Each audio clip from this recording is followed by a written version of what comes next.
The 45-degree connector from MakerPipe is made so you can connect two pieces of electrical conduit together at a 45-degree angle. In this video, we're going to showcase a few different builds over the last few years that highlight some of the ways that you can use the 45-degree connector in your builds. Most commonly, we see this used to reinforce and kind of strengthen some frames. And this is a good example here, this car canopy, because we can see here that this is going to be a pretty top-heavy build, because there's verticals that are, this is basically a freestanding structure, meaning it's not secured to a deck or a patio, something like that. This is just freestanding, and there's 3/4 inch EMT conduit going to the ground. And I think the builder said they had some reinforcement in the ground, but this is still going to be a really tall structure that's not going to have a lot of kind of lateral support from side to side. And so generally we see the 45-degree connectors used in builds like this just to add some rigidity and reinforcement to the frame.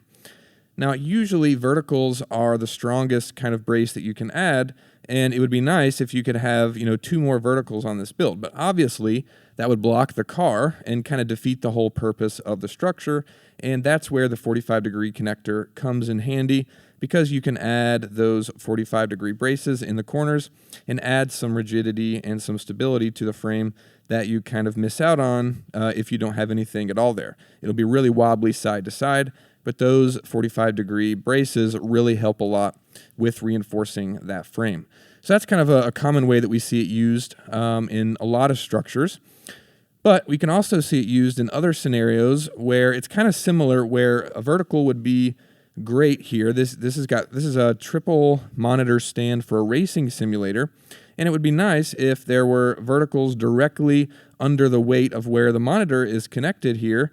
But that would add a lot of footprint to this build, and this is meant to be, kind of a sleek simulator for racing, and this would take up a lot more floor space. I mean, you'd basically have this pipe going all the way to the ground on both sides, and that would add a lot of footprint to this build.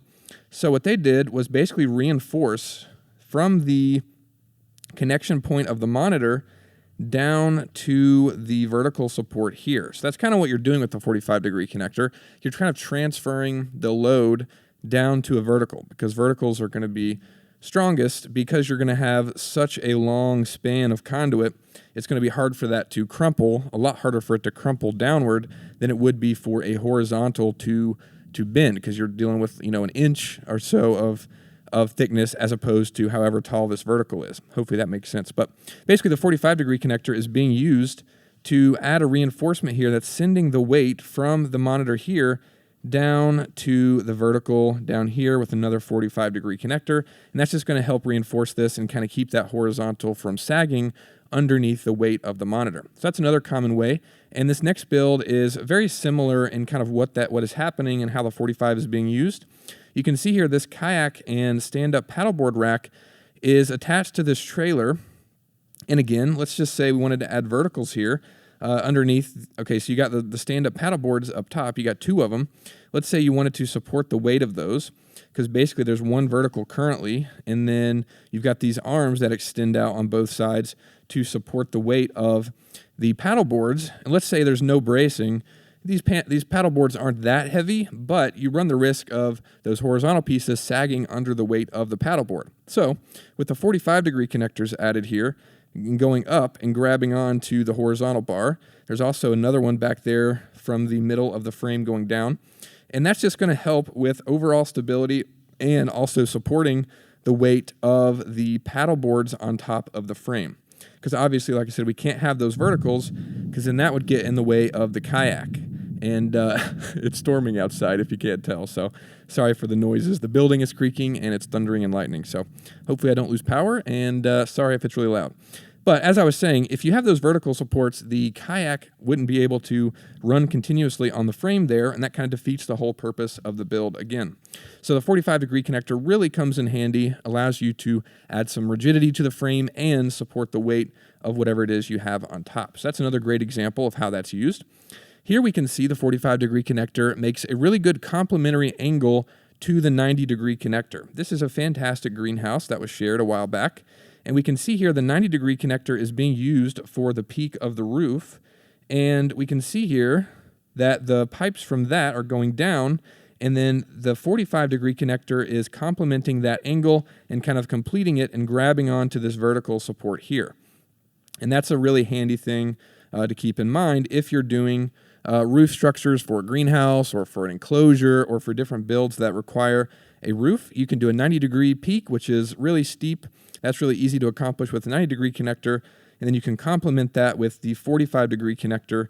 And that really comes in handy when you're grabbing onto a vertical, as we can see here, because this is not really, in this video, we're supposed to be about the 45, but you can also use the T connector to complement this angle if it's a horizontal that you're grabbing onto.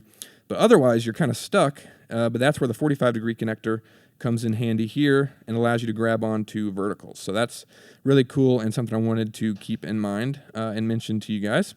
So that's cool. And we can see another reinforcement here. And this is kind of similar to the first build where we're just adding some general rigidity to the frame. This was a awning that Tammy had put up and using some canopy fittings, and she wasn't happy with the stability of it, from that kit that she got. So she added some reinforcement throughout the build using the maker pipe connectors, and specifically in the corners, she used the 45-degree connector to grab on to the vertical, sends that pipe up. And again, this is just one of those things where, you could add verticals every few feet like we recommend, but in builds such as an awning, you don't want verticals everywhere. It's kind of an eyesore and makes it hard to walk in and out of if you're on your back patio and, having a little get-together or something. You don't want people dodging a bunch of verticals on your patio. So the 45-degree connector really comes in handy to just add some rigidity to the frame, and then if you've got something on top of the frame, then it helps kind of transfer the load from on top down to the vertical in those builds. So that's really cool. And then last but not least, I wanted to show you guys this massive build.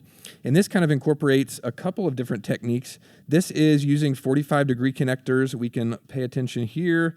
We'll see that there is a 45-degree connector on the verticals to complete the angle. So it's a 90-degree peaked roof.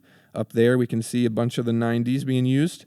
And the 45-degree connectors are complementing that and completing that angle for the roof on the verticals there, and that's really cool. And what's nice about this is they didn't do it in this specific build, but you could incorporate kind of an overhang into your roof if you do this, because you'll notice that the 45-degree connector is grabbing on there, and the top half of the 45 allows the pipe to run continuously through it. So there they have it flush with the end, but if they had it running continuously through, you could create an overhang on this and have a little, couple feet or, short amount, however much you wanted really, of overhang on the sides, which is, would come in handy if it's raining or something and you want, don't want the rain to just kind of fall down the edge, and kind of overhang it a bit. And that might help a little bit with kind of the rain or snow draining, whatever. That's really cool. And then also, we can see they use 45 degrees to reinforce the inside of the frame by adding a bunch of triangles. So this is obviously a massive build, and we can see the 45-degree connector grabbing onto this angle here and sending a pipe to the other side, and then way off to the other side, on the mirrored side of this structure, they have another 45-degree connector grabbing onto that piece of conduit that's running up to the roof. And that's a really good technique to kind of create a large triangle. Let's see if I can kind of add an illustration here. I don't think they added them at this point in the build when they took this photo. But basically, you've got the triangle of the roof going up, and they just basically added the 45-degree connector going across. And this is going to add this new rectangle here, or this new triangle here, which is going to add a lot of reinforcement, and then you could brace between those if you wanted to. And, you can just add a lot of reinforcement to a really large structure by creating a bunch of triangles with the 45-degree connector in that way. So that's a really cool build and just a really massive build. One of the largest we've ever seen, which is always really cool to see, made with 3/4-inch EMT conduit, which is kind of surprising to a lot of people. But you can build large structures like this if you brace them properly, and the 45-degree connector comes in handy and can be useful for a lot of braces like that. Hope you guys enjoyed this video and got some ideas and learned some techniques that you can incorporate into your builds. Of course, this isn't all the ways you can use the 45-degree connector. People use it creatively for all kinds of stuff all the time, and I'm sure you guys will keep blowing our mind with creative stuff that you guys build. Thanks everybody for posting projects. Like I said, these are from the last few years. They'll all be linked down below if you want to check any of them out in more detail. Thanks everybody for watching. We'll see you in the next video.